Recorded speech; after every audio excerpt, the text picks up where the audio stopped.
Record dulu. Oke, kita mulai ya. Jadi kan kemarin kita sudah belajar foto elektrik effect. Oke. Nah, eh, sekarang balik lagi kita ke eh, gelombang dan partikel ya. Karena kalau kita mau berdiskusi tentang de Broglie, berarti kita harus eh, membicarakan tentang gelombang dan partikel ya. Nah, jadi fisika klasik itu tidak mengakui kalau misalnya ada dualisme gitu ya. Fisika klasik itu tidak mengakui kalau ada sifat partikel dan sifat gelombang gitu ya. Nah, tapi walaupun mereka tidak mengakui, sebenarnya sudah terlihat gitu ada beberapa fenomena yang kenapa kok misalnya dia partikel tetapi ada sifat gelombangnya. Nah, makanya di sini eh, karena ada fenomena seperti itu tahun 1925 ada dilakukan eksperimen oleh Germer, Germer dan Clinton Germer ya, Davison and Lester Germer ya. Nah, Davison dan Lester Germer ini melakukan eksperimen apa? Mereka melakukan eksperimen menggunakan elektron beam. Nah, elektron beam. Elektron itu kan partikel sebenarnya. Karena dia ada masanya kan, jadi berarti dia partikel. Nah, tapi mereka tertarik gitu. Kenapa kok ada beberapa kejadian yang tidak bisa dijelaskan? Kenapa kok ada fenomena gelombang pada partikel? Nah, jadi yang mereka lakukan itu adalah mereka me, ini meradiasi eh, nikel ya, nikel itu kan logam ya, logam. Nah, nanti saya tunjukin gambarnya aja. Nah, ini yang terjadi. Nah, mereka ini ada nikel, nikel kristal. Jadi kalau nikel kristal itu maksudnya bukan kayak kita biasa pakai besi apa segala kan. Kalau misalnya kita punya logam nikel itu kan biasanya yang kita pegang itu dia bukan kristalnya. Kenapa? Karena dia tidak permukaannya tidak diatur dengan baik. Nah, ini nikel kristal ini permukaannya teratur dengan baik. Kalau kalian lihat nih kan, dia ini ada garis-garis gini. Nah, kalau kalian perhatikan dengan hati-hati gitu gambarnya, mungkin dari HP nggak kelihatan, tapi kalau kalian lihat dari laptop gitu, misalnya kelihatan ada garis-garis. Nah, jadi elektron beam ini diarahkan. Apa yang terjadi? Ketika diarahkan ini terjadi interference. Nah, ini dia interference. Ya, interference itu kan ini diffracted electron, maksudnya dia ada gelap. Kalian lihat ini kan ada gelap, ada terang, ada gelap, ada terang. Nah, gelap terang ini atau diffracted electron atau interference ini hanya terjadi kalau ada sifat gelombang.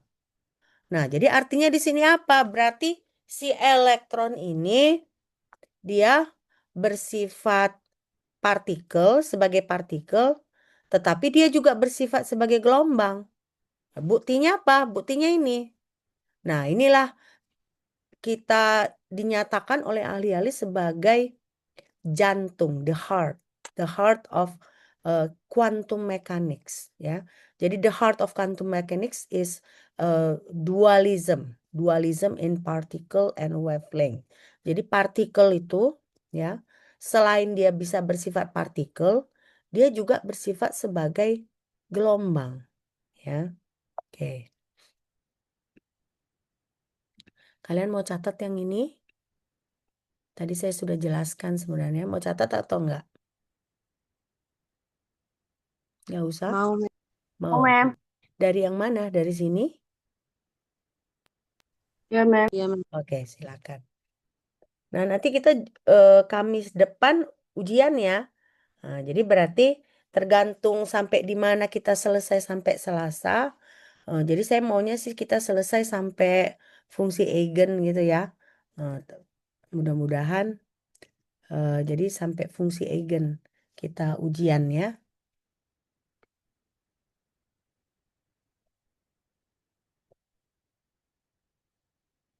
Soal yang saya kirim kemarin udah mulai kalian mulai kalian lihat-lihat nggak? Belum. Nah, mulailah dilatih, jangan jangan nanti nggak bisa ngerjain soal ujian ya.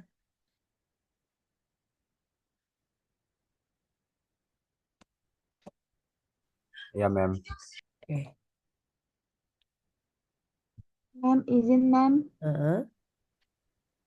Saya Maria Evita Selitonga berhadir mem. Maria, nanti aja di akhir kuliah, di akhir perkuliahan kamu ingatkan saya ya Maria. Oh ya baik mem, terima kasih mem. Mm-mm. Saya juga mem bisnis Brian mem. Nanti ingatkan ya. Baik mem.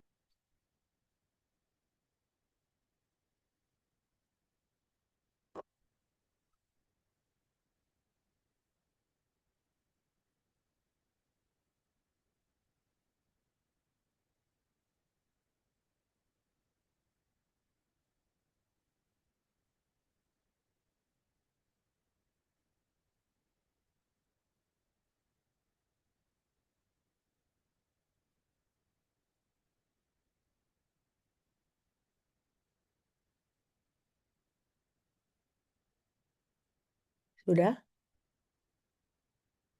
Sudah mem. Sudah ya.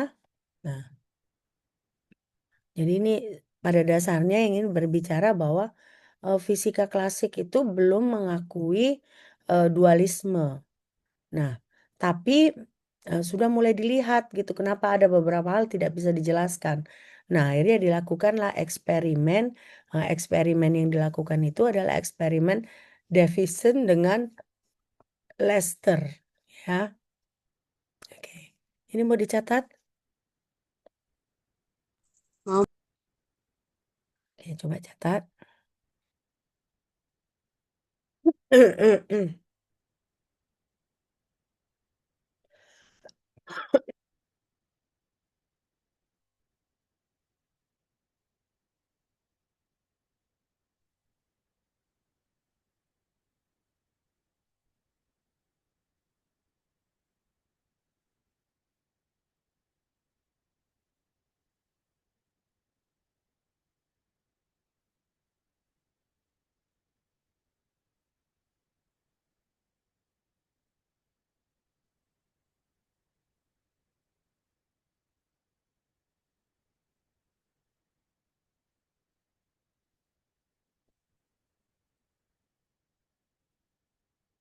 Dah? Selesai nih? Sudah Sudah mem. Oke. Nah, jadi eh, tadi tuh kan saya bilang kan nikelnya itu nikel dalam bentuk kristal. Nah, artinya pada permukaan nikel itu atom-atomnya itu dia rapi gitu tersusun ya. Nah, biasanya itu kenapa bisa rapi tersusun karena si nikel itu sudah dipanaskan pada suhu tinggi ya, sehingga si bidang bidang dari permukaannya situ rapi tersusun ya. Em, ini terserah kalau mau catat atau enggak, tapi yang penting itu kalian ambil screenshot, lalu buat catatan bahwa ini elektron partikel, tapi ketika diarahkan ke permukaan kristal, metal kristal ini kan, dia metal tapi dia rapi, tersusun ini. Nah, nah akibatnya apa? Terjadi difraksi. Difraksi. Nah, difraksi ini hanya terjadi kalau si elektron ini mempunyai sifat gelombang juga, ya. Ini mau dicatat atau enggak? Enggak usah. Mau dicatat atau enggak? Udah dicatat mem. Udah ya, oke. Nah, ini udah ya, udah dicatat tadi kan. Nah, sekarang eh, kalau kalian perhatikan, eh, itu kan tadi elektron beam ya, elektron beam. Nah, lalu apalagi yang sudah dicoba. Nah, alpha partikel juga dicoba. Nah, ada juga dualismenya. Lalu molecular hydrogen juga dicoba pakai eksperimennya si Germer itu tadi bisa juga. Nah, neutron juga. Nah, jadi apa menurut kalian kesamaan dari yang dicoba ini semua? Apa kesamaannya? Ada yang bisa ini Kak? Perhatikan apa kesamaan? Apa kesamaan elektron? Apa kesamaan neutron? Apa kesamaan alpha partikel? Apa kesamaan molekuler hidrogen? Nah, persamaan dari material ini, partikel-partikel ini adalah ukurannya sangat kecil, ya. Nah, jadi berarti dualisme partikel dan gelombang ini hanya berlaku untuk partikel-partikel yang sangat kecil. Karena misalnya contohnya, benda-benda yang bisa kita pegang itu tidak ada sifat gelombangnya. Nah, nanti kita bisa buktikan itu dengan memakai persamaan de Broglie, ya. Nah, jadi Davison dan Germer ini kan eh, hanya menunjukkan gitu kan, menunjukkan kalau memang ada memang dualisme.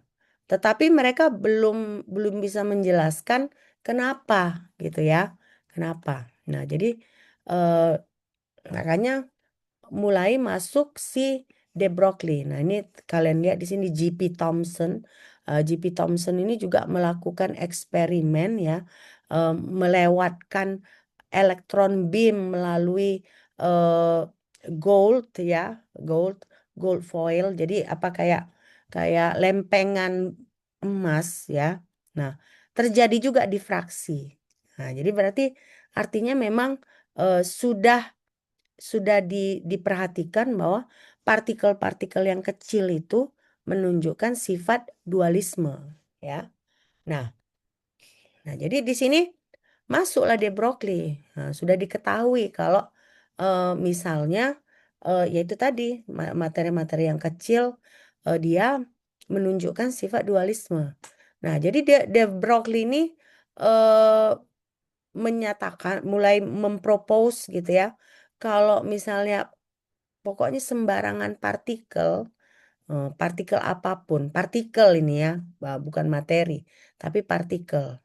Eh, Dia biasanya itu partikel ini mempunyai momentum. Momentum itu kan P sama dengan M dikali V. Nah, di mana M ini adalah massa, V adalah kecepatan dari si partikel. Nah, ini De Broglie bilang. Nah, propose dari si De Broglie. Oke.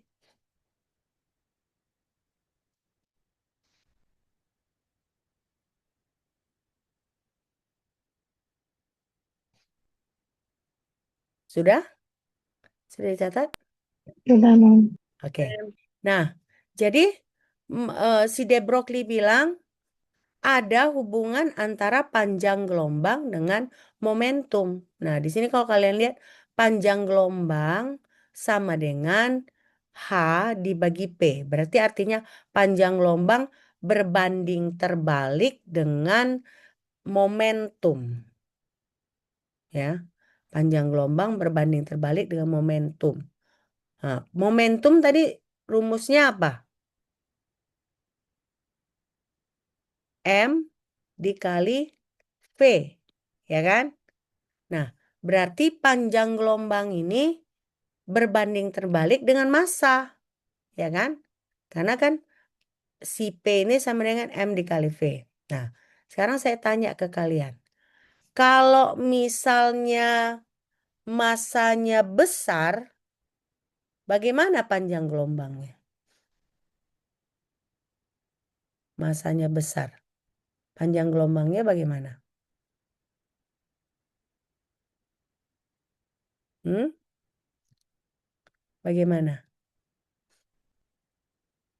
Kalau massanya besar.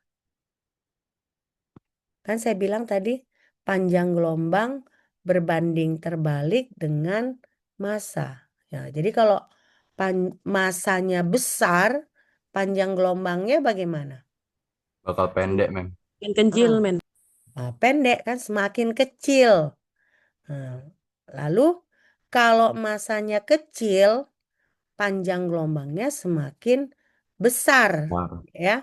Nah, artinya di sini berarti kalau massanya seperti benda-benda yang bisa kita pegang, panjang gelombang itu tidak terdeteksi.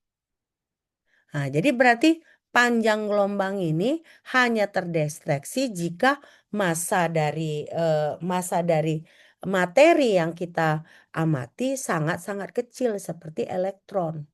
Nah, jadi makanya di sini eh, si dualisme partikel itu hanya bisa diamati jika partikel-partikelnya itu sangat-sangat kecil, ya. Nah, itulah de Broglie relation. Nah, jadi ada di sini istilahnya macroscopic bodies. Jadi biasanya kalau misalnya kita punya momentum linear yang besar, artinya masanya besar, wavelengthnya itu short, ya. Nah, jadi akibatnya apa? Akibatnya panjang gelombangnya sangat-sangat kecil sehingga tidak bisa terdeteksi, ya. Sudah dicatat ini? Mau dicatat? Mau, Mem. Oke.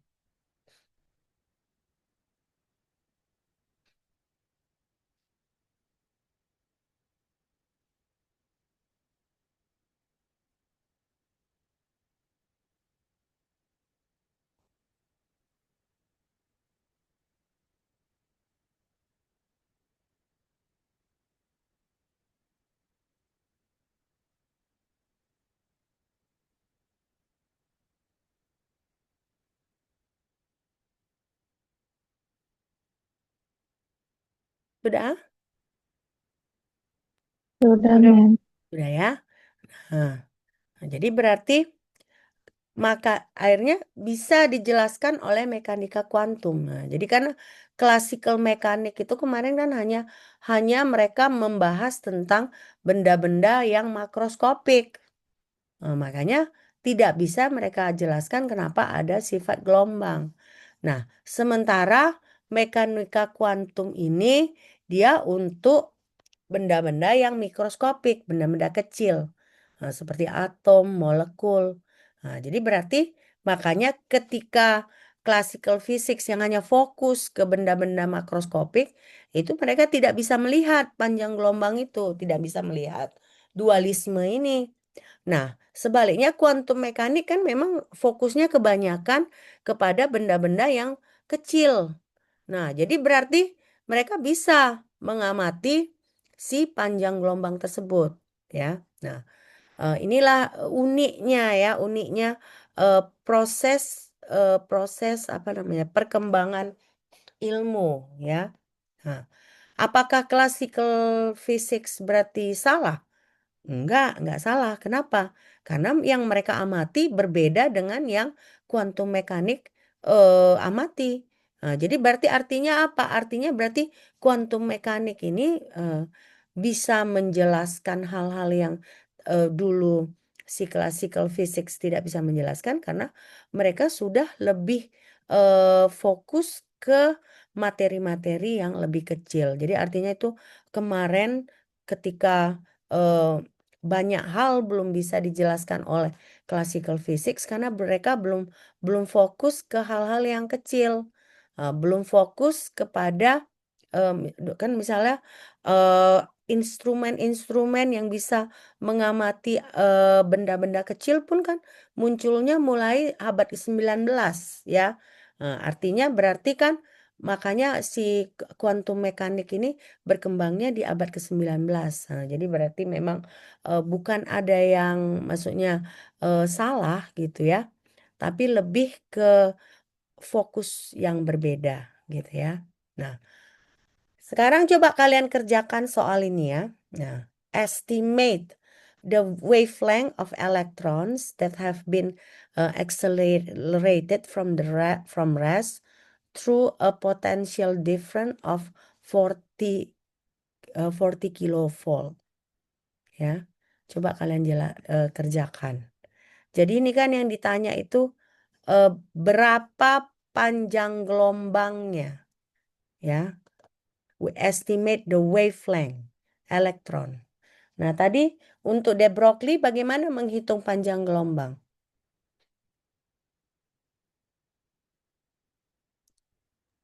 M dikali V, Mem. Bukan M dikali V. Nggak tepat kalau kamu bilang M dikali V. Ini kan. Nah, lambda sama dengan H dibagi P. P-nya ini yang M dikali V. Oke. Nah, sekarang apa yang diketahui di soal ini? Apa yang diketahui di soal?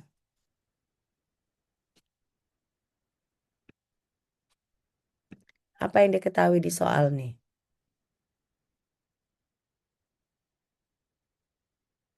Hah? Apa yang diketahui? Ini kok matikan video semua? Saya kok kayak ngajar ngajar apa ini?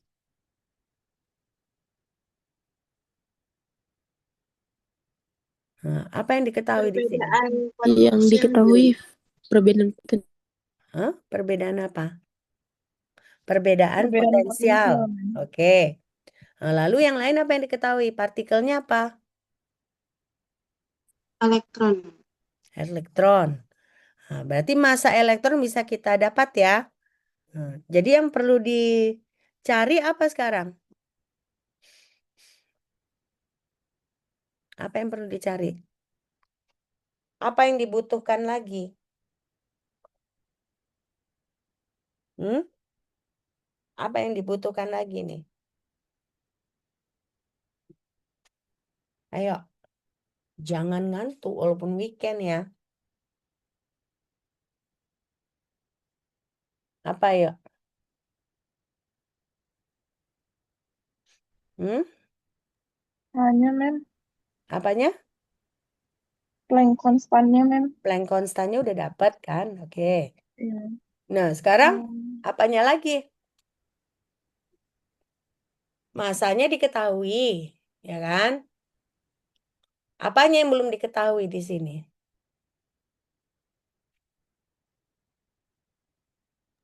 Nah, kemarin kita udah ada, ini kan elektron, ya kan? Nah, elektron itu kan ada ininya kan, ada muatannya. Nah, kalau muatan elektron kita kalikan dengan voltase, itu sama dengan apa? Satu ya, Mem. Hah? Enggak satu lah. Muatan elektron berapa? Muatan elektron kan 1,602 ya kan? Kali 10 pangkat negatif 19. Nah, tadi potensialnya 40 kilovolt. Nah, ubah ke volt. Kalau kita kalikan itu, yang kita dapat adalah energi kinetik. Nah, kemarin udah kita pelajari sebenarnya, kalian lupa lagi. Ya, waktu kita mempelajari tentang ini, kita mengubah satuan elektron volt, ya kan? Ini, ya kan? Nah, jadi kalau E, E itu kan muatan elektron. Kita kalikan dengan voltase, yang kita dapat itu adalah energi kinetik. Nah, jadi berapa energi kinetiknya di situ? Jadinya. E-nya muatannya apa tadi saya bilang? Muatannya. Muatan elektron berapa? 1,602 Mem. Ah, Dikali 10 1,602 kali 10 pangkat negatif 19. Kalikan dengan 40 kilovolt, tapi harus kalian konversikan ke volt. Jadi 6,408 kali 10 pangkat min 15. Nah, berarti kan itu energi kinetik kan? Energi kinetik. Nah, energi kinetik itu kan setengah MV pangkat 2 ya. Benar nggak? Setengah MV pangkat 2. Nah, saya tunjukkan aja lah. Kalian masih bingung ternyata ya. Pokoknya jadinya ada kaitannya dengan energi kinetik. Karena kan tidak dibilang di situ berapa kecepatannya kan. Benar nggak? Mana tadi?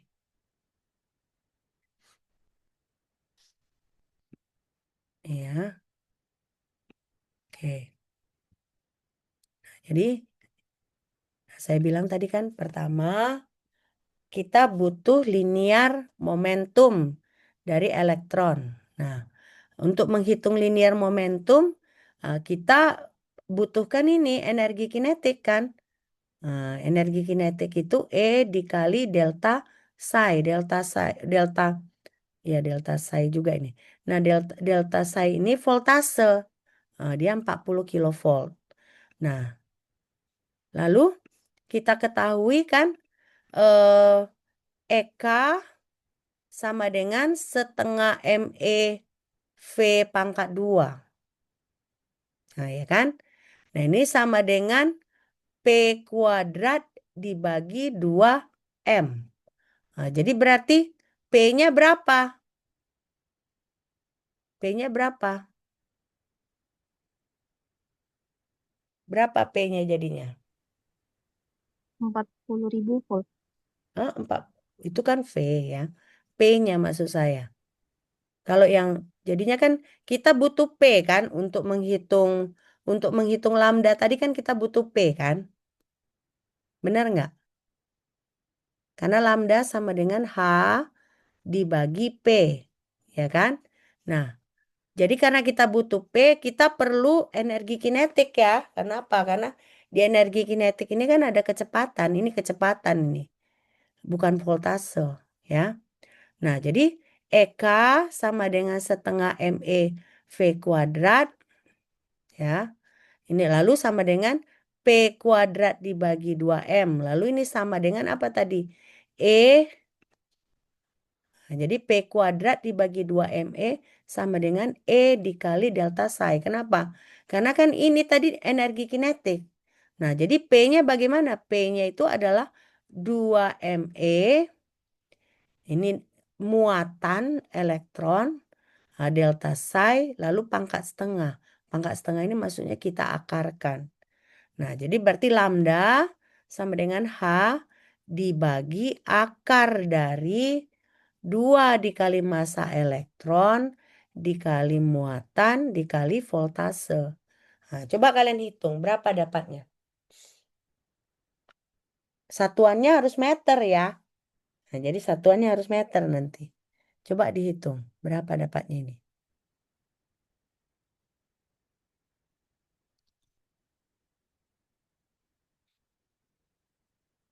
Dapat nggak?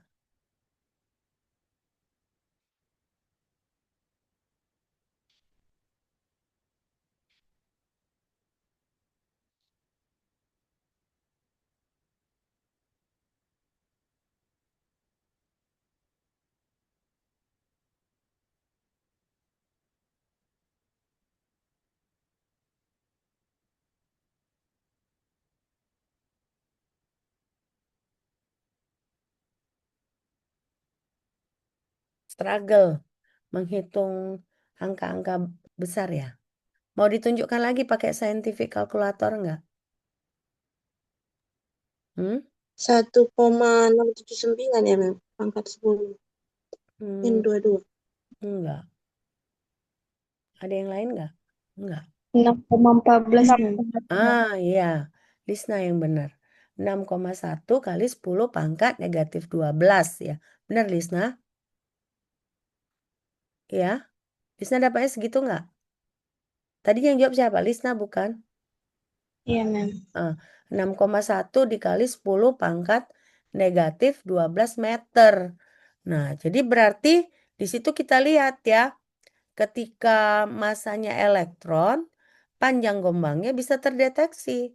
Nah, yaitu 6,1 pikometer. Nah, ya. Nah, inilah dia caranya untuk menghitung panjang gelombang elektron dengan memakai persamaan de Broglie. Oke. Ini udah kalian catat nggak yang dari sini? Yang ini udah dicatat? Belum, Mem. Belum, Belum. Mem. Oke, catat dulu. Oh, dari sini udah ya. Yang ini udah ya.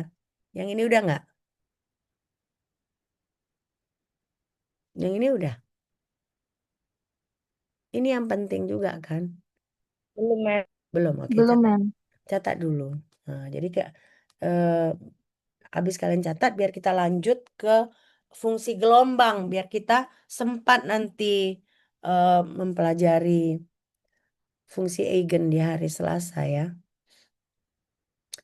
Nggak apa-apa lah kita agak ini ya, agak menderita kalian weekend ya. Oke, demi masa depan kalian ya ini. Sampai Dita sampai garuk-garuk kepala dia tuh. Ya Dita, stres ya. Dikit, Mem. Dikit. Banyak pun nggak apa-apa. Saya nggak pernah bilang ini pelajaran gampang. Banyak stresnya pun nggak apa-apa. Tapi harus dihandle ya. Nah, latihan soal. Oke. Nanti latihan soal. Cuma kami sudah ujian kan? Nah,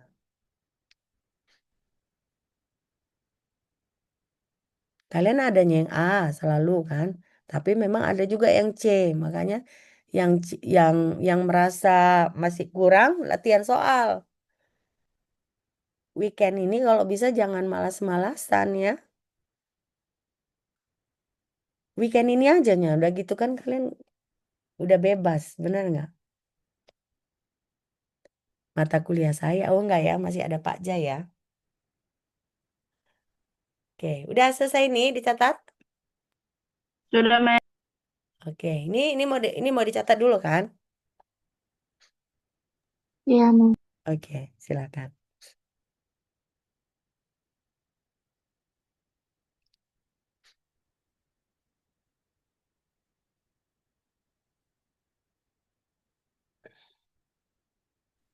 Permisi, Mem. Heeh.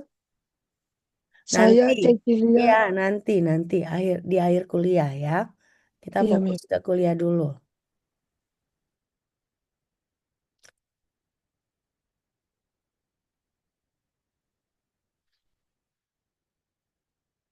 Sudah? Sudah selesai yang ini?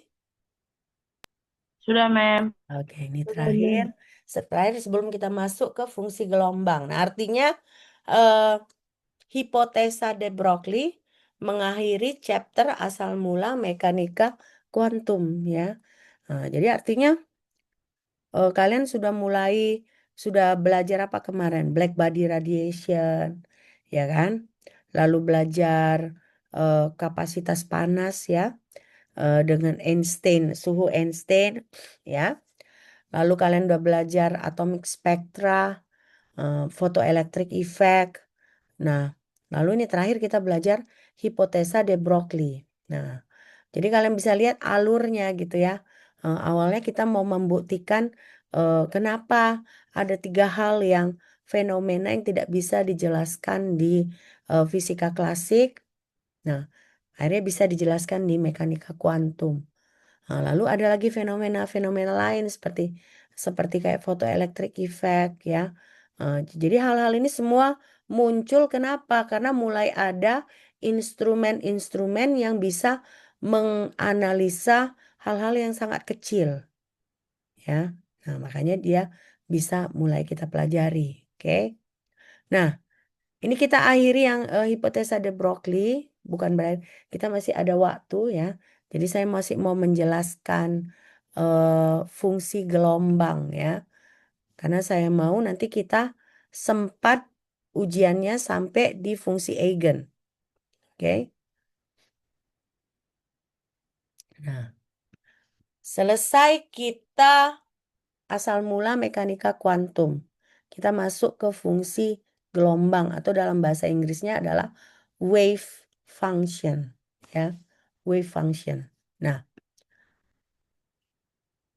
ada nggak yang pernah mendengar Schrödinger equation sebelumnya?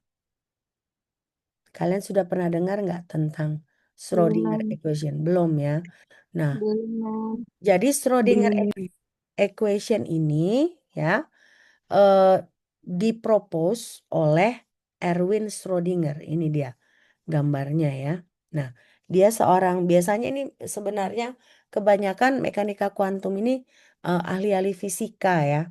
Nah, jadi ini mekanika kuantum ini lebih dekat ke fisika, tapi kita kan makanya dibuat di KDBK kimia fisika kan, karena kimia fisika ini kan memang kayak kayak batas dari kimia dan fisika. Nah, jadi si Erwin Schrödinger ini eh, dia menyatakan ada namanya wave function, fungsi gelombang. Nah, jadi bahasa Inggrisnya wave functions, sementara bahasa Indonesianya adalah fungsi gelombang. Nah, kita masuk ke sini. Si Schrödinger itu ada persamaannya, yaitu persamaan satu ini. Nah, tapi persamaan satu ini kalian bisa lihat time independent Schrödinger equation. Artinya untuk persamaan satu ini, persamaan Schrödingernya tidak bergantung pada waktu. Karena kalau bergantung pada waktu, pasti lebih rumit lagi. Jadi harus dalam bentuk sederhana dulu agar bisa dipahami gitu ya. Nah, apa itu persamaan Schrödinger? Persamaan Schrödinger itu adalah negatif H bar kuadrat. Jadi kalian lihat nih, H konstanta Planck, tapi dia pakai coret. Jadi bukan konstanta Planck dia. Ini konstanta Planck yang sudah dimodifikasi. Nah, jadi negatif H bar pangkat 2 dibagi 2M. 2M ini adalah massa. Turunan kedua dari fungsi gelombang. Nah, ini lambang yang kayak gini nih. Inilah yang kita sebut sebagai fungsi gelombang. Lalu ditambahkan dengan energi potensial dikali fungsi gelombang, ya, sama dengan E dikali fungsi gelombang. Ini adalah yang kita sebut sebagai persamaan Schrödinger. Jadi H bar, ya, modifikasi dari H Planck, 2M adalah massa, ini turunan kedua dari fungsi gelombang, ditambah energi potensial dikali fungsi gelombang, sama dengan E dikali fungsi gelombang. Nah, nanti kita bisa lihat di sini, ini adalah energi kinetik, ini adalah energi potensial, artinya E yang ini adalah energi total. Ya, itu adalah energi total. Nah, jadi bisa kalian perhatikan di sini ya. Eh energi bukan seperti dulu lagi gitu. Kalau dulu kan hanya setengah mv kuadrat, mgh. Kalau energi potensial itu kan m dikali g dikali h ya kan. Sekarang enggak ya. Dia harus memakai ini. Jadi memakai persamaan Schrödinger. Selesai dicatat ini? Selesai? Selesai, Mem. Sudah, Mem. Selesai ya? Oke. Oke. Nah, lalu tadi kan saya bilang ada H-bar. H-bar ini bisa disebut H-cross atau H-bar.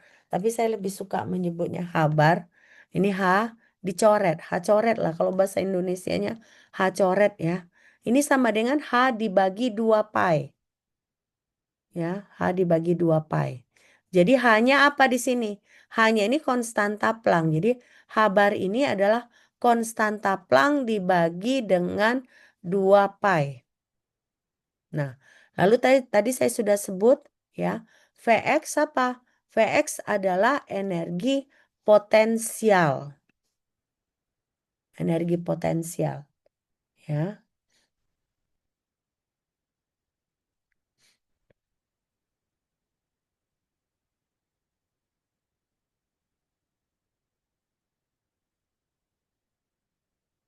Selesai? Dicatat?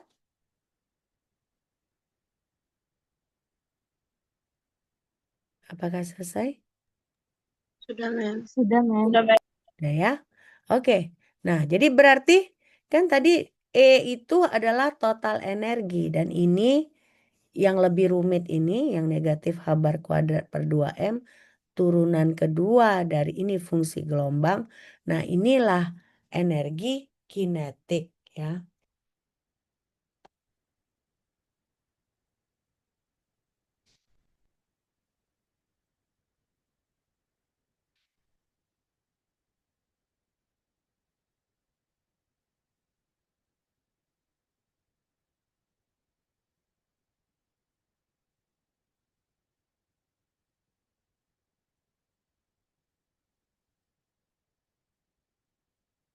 Oke, selesai ini?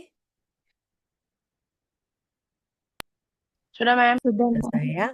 Nah, jadi kalau misalnya dualisme partikel dan gelombang itu jantungnya mekanika kuantum, nah, si persamaan Schrödinger ini kita sebut sebagai fundamental postulate, ya. Postulat dasar dari mekanika kuantum. Nah, saya tidak melakukan penurunan rumus lagi di sini. Tapi kalau dilakukan penurunan rumus, persamaan Schrödinger ini konsisten ya dengan hukum de Broglie, ya, dengan eh, korelasi apa ya tadi yang de Broglie tadi. Tapi saya nggak turunkan ya karena nanti nggak selesai-selesai perkuliahan kita kalau saya turunkan karena panjang penurunan rumusnya. Cuman kalian cukup tahu kalau si Schrödinger equation ini berkaitan dengan si de Broglie. Oke. Selesai? Ini dicatat? Selesai? Sudah, Ma'am. Udah, ya. Mem. Oke. Nah, jadi sekarang kita masuk ke interpretasi Born, ya. Interpretasi Born. Jadi tadi kita mulai dari wave persamaan Schrödinger yang menunjuk. Jadi Schrödinger lah sebenarnya yang mengajukan tentang fungsi gelombang tersebut, ya. Nah, fungsi gelombangnya diajukannya dalam persamaan Schrödinger dengan menunjukkan bahwa bisa dihitung energi total dari partikel, ya. Nah, si fungsi gelombang ini, kalau kalian lihat di sini saya catat ya, fungsi gelombang itu ada informasi yang bisa kita dapat di situ. Pertama itu adalah informasi lokasi dari partikel. Nah, makanya kenapa mekanika kuantum ini susah karena kita berbicara materi-materi yang tidak kasat mata gitu. Partikel, kebayang kalian partikel itu apa sih? Kan nggak bisa kelihatan. Nah, jadi makanya itu sulitnya. Tapi disitulah sebenarnya kita harus belajar gitu ya. Nah, jadi wave function, fungsi gelombang ini, nah, dari situ kita bisa dapat lokasi dari partikel. Nah, tapi kan kalian tahu partikel itu sangat kecil kan? nggak nggak bisa kita misalnya memastikan oh ya partikelnya di sini gitu nggak bisa.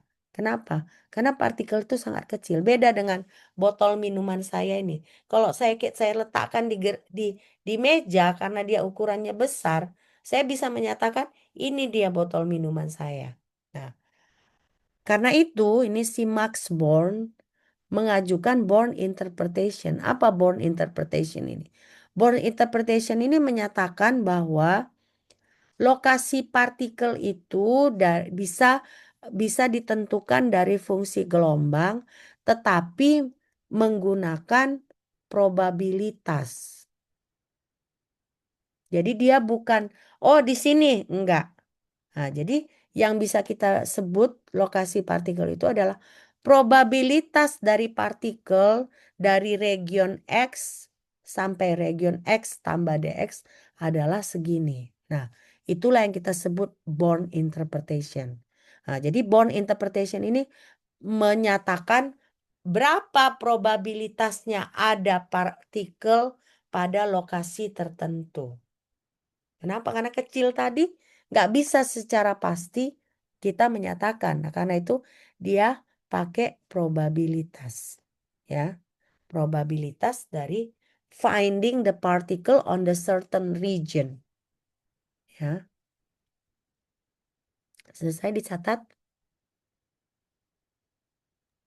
Belum? Sudah, Ma'am. Sudah ya? Oke. Sudah nampaknya wajah-wajah sudah frustrasi nih semuanya saya lihat ini. Oke, nggak apa-apa. Oke.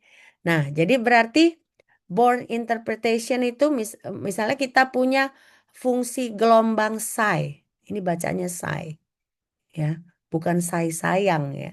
Nah, tulisannya pesai, pesai ya.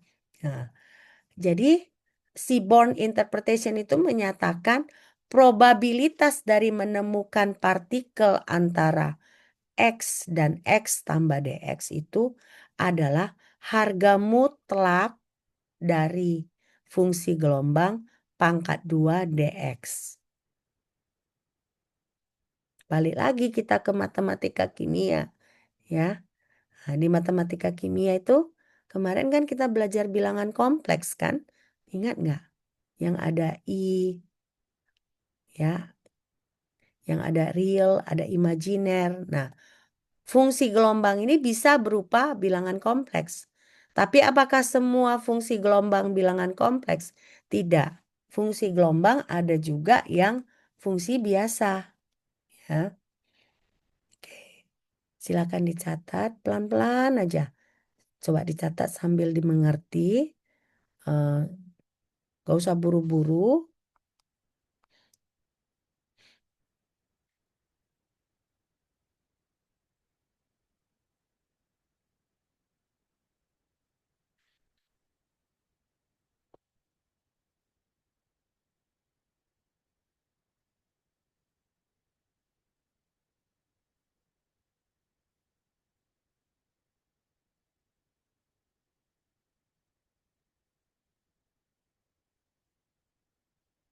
Sudah? Sudah selesai? Sudah, Mem. Ya. Nah, jadi inilah dia kalian lihat. Ya. Ini yang merah ini namanya fungsi gelombang. Oke, fungsi gelombang. Nah, jadi probabilitasnya yang di sini. Jadi probabilitasnya itu adalah harga mutlak fungsi gelombang pangkat 2 dx. Ya. Nah, bedakan dengan kepadatan probabilitas. Nah, kepadatan probabilitas tuh dia nggak ada dx-nya, dia hanya harga mutlak dari fungsi gelombang pangkat 2. Ya, inilah dia. Jadi kalian lihat kan gimana kita jadi Seaborn interpretation itu menyatakan di sinilah, sekitar sinilah si partikel tersebut. Probabilitasnya berapa banyak? Probabilitasnya kita hitung gini. Menggunakan harga mutlak fungsi gelombang pangkat 2 dx. Nah, ini semua terjadi karena apa tadi? Karena partikel itu sangat kecil. Jadi nggak mungkin kita pinpoint, oh di sini. Nggak mungkin. Nah, jadi dia harus memakai probabilitas.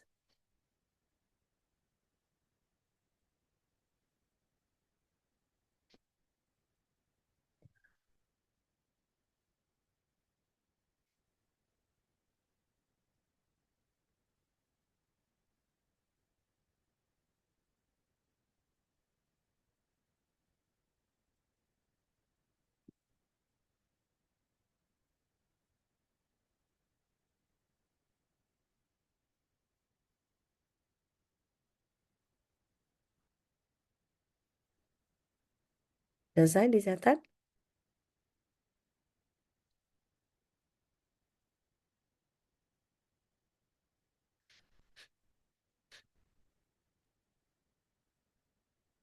Oke, kita lanjut ya. Nah, jadi sekarang ada dua istilah di sini. Probabilitas itu ini rumusnya. Ya. Nah, tapi probabilitas density atau kepadatan probabilitas rumusnya ini. Nah, dia tanpa dx. Ya. Jadi kalian harus bedakan antara probabilitas dan kepadatan probabilitas.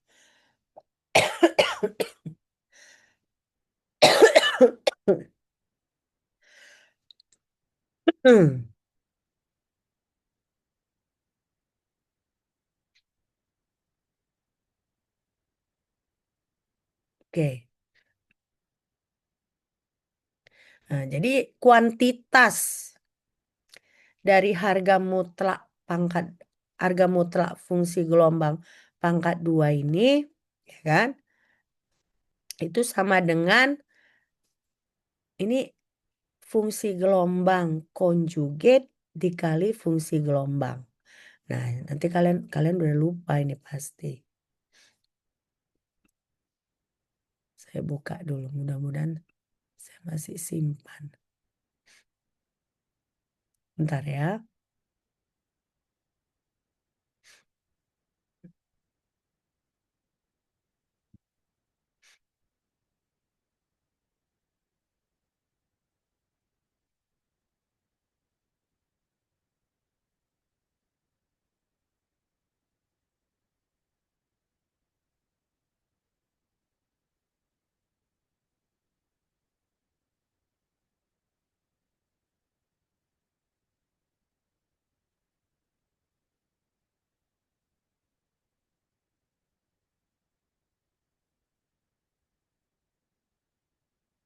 Nah, jadi kalau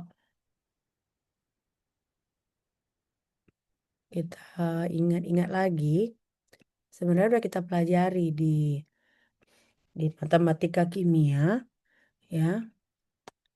Masih ingat nggak ini bilangan kompleks ini?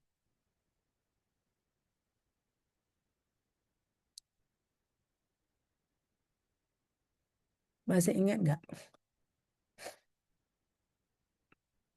Kelihatan nggak?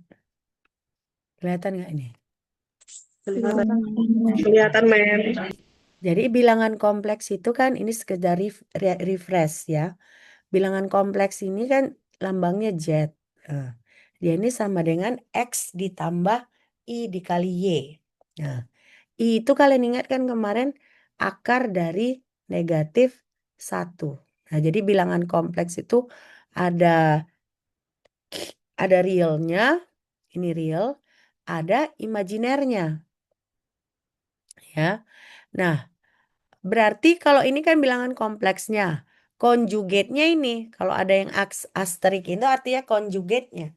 Konjugatnya berarti X dikurang I dikali Y. Ya. Nah, berarti kan kalau kita kalikan ini, kan tadi apa namanya probabilitas densitasnya itu adalah, ya kan, kita kalikan ini dengan ini, ya kan, konjugat dengan si Z star ini, Z star dikalikan dengan Z, lalu kita hitung modulusnya. Nah, berarti kita buat dia menjadi akar dari X kuadrat, bukan akar, tadi X kuadrat ditambah Y kuadrat. Nah, jadi inilah tadi kepadatan probabilitas itu. Nah, jadi kan harga mutlak dari Z pangkat 2. Anggaplah Z itu wave function tadi. Nah, jadi berarti dia ini. Nah, ini gak usah dicatat, saya kirim aja. Saya kirim ke kalian. Mas udah mulai ingat kan bilangan kompleksnya? Nanti saya kirim, gak usah dicatat. Nanti terlalu panjang kalian nyatat. Sekarang saya kirim sebagai bahan untuk kalian ingat-ingat ya. Saya kirim dalam bentuk PDF ya. Oke, nanti kalian bisa print, kalian bisa pelajari lagi. Oke. Nah, jadi berarti di sini kalian bisa lihat bila kalau dia misalnya fungsi gelombangnya bilangan kompleks, kalian harus pakai fungsi konjugatnya. Nah, jadi konjugat dikali fungsi gelombangnya. Nah, tapi kalau bilangan kompleksnya real, misalnya seperti cos kx, kita cukup buat si fungsi gelombang pangkat 2. Atau misalnya kalau fungsi gelombangnya adalah cos kx, ya berarti kepadatan dari probabilitasnya itu adalah cos kuadrat kx. Nah ya, jadi kalian bisa bedakan ya. Ini hanya dipakai kalau fungsi gelombangnya adalah bilangan kompleks. Nah, tapi kalau fungsi gelombangnya adalah real, yang kita pakai ini. Jadi tinggal kita pangkat 2 kan si ini fungsi gelombangnya ya. Jadi dia berbeda. Sudah selesai dicatat? Sudah, Mem. Sudah, Nah, sekarang saya tanya, saya mau pastikan dulu. Kalian sudah ngerti kan? Udah ngerti nggak? Sudah ngerti nggak ini? Kenapa sih saya mau tanya sekarang sama kalian. Kenapa kita harus memakai probabilitas tadi saya bilang? Kenapa? Kenapa kita harus memakai probabilitas? Hah? Kenapa? Karena partikelnya sangat kecil tadi kan. Jadi kita tidak bisa secara pasti menemukan di mana. Makanya si Born mengajukan ada Born interpretation ya. Interpretasi Born. Oke. Nah sekarang kita lanjut. Nah jadi ini kan tadi saya bilang bedakan ya. Kalau yang ada DX-nya ini kita sebut probabilitas. Kalau yang tidak ada DX-nya hanya kayak gini, kita sebut sebagai kepadatan probabilitas.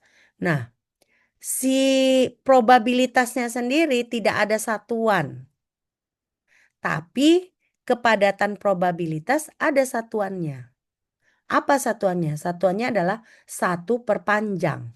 Tapi ini 1/panjang untuk sistem yang satu dimensi. Artinya misalnya dia hanya X aja. Atau hanya Y aja, atau hanya Z aja. Nah, sementara kalau misalnya kita punya sistem 3 dimensi, X, Y, Z, berarti kepadatan probabilitas ini satuannya adalah 1/3. Ya, 1/3.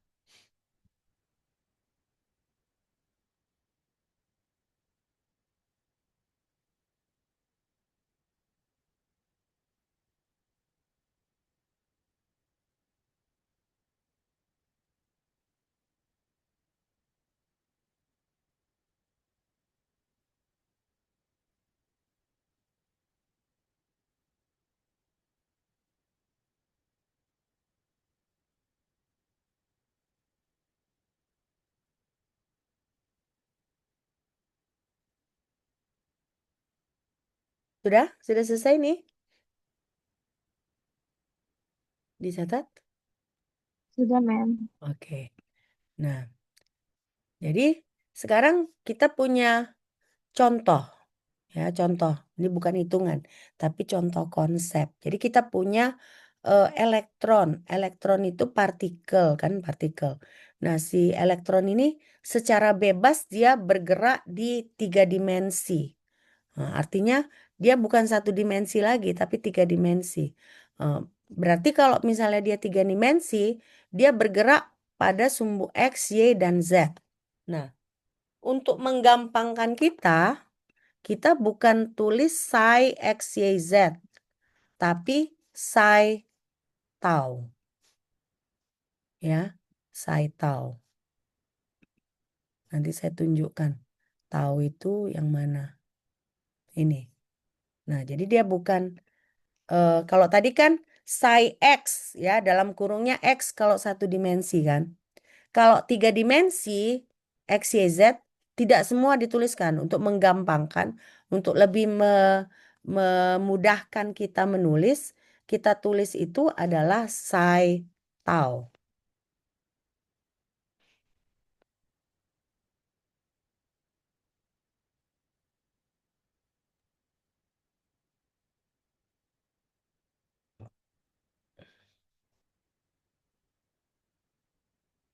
Sudah ya?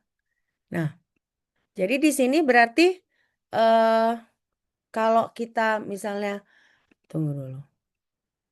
Langsung aja gambarnya ya. Nah, ini kan kita lihat kan.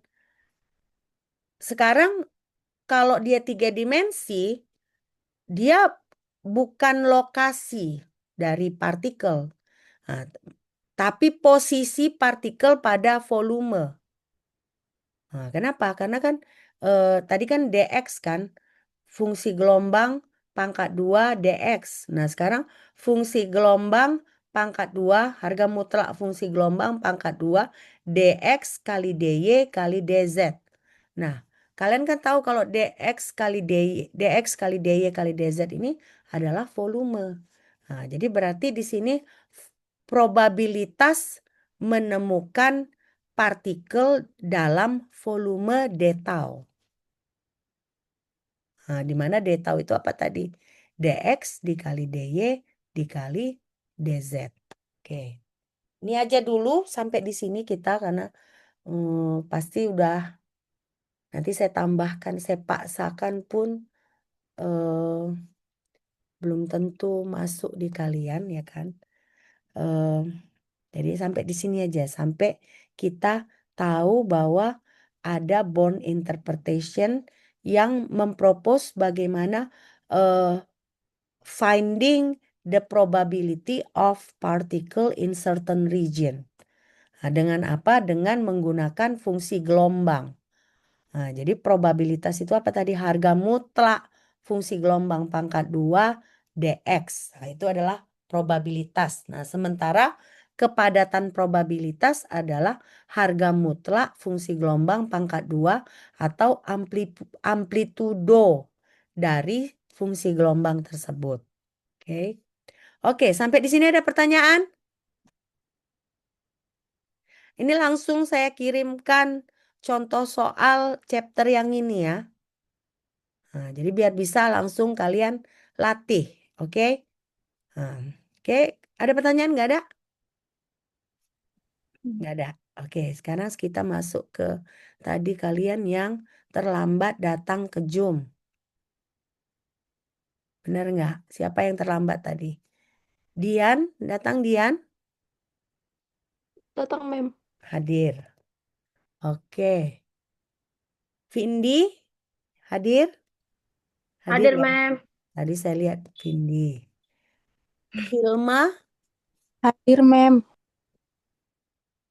Maria tadi hadir ya. Hadir, Mem. Febrika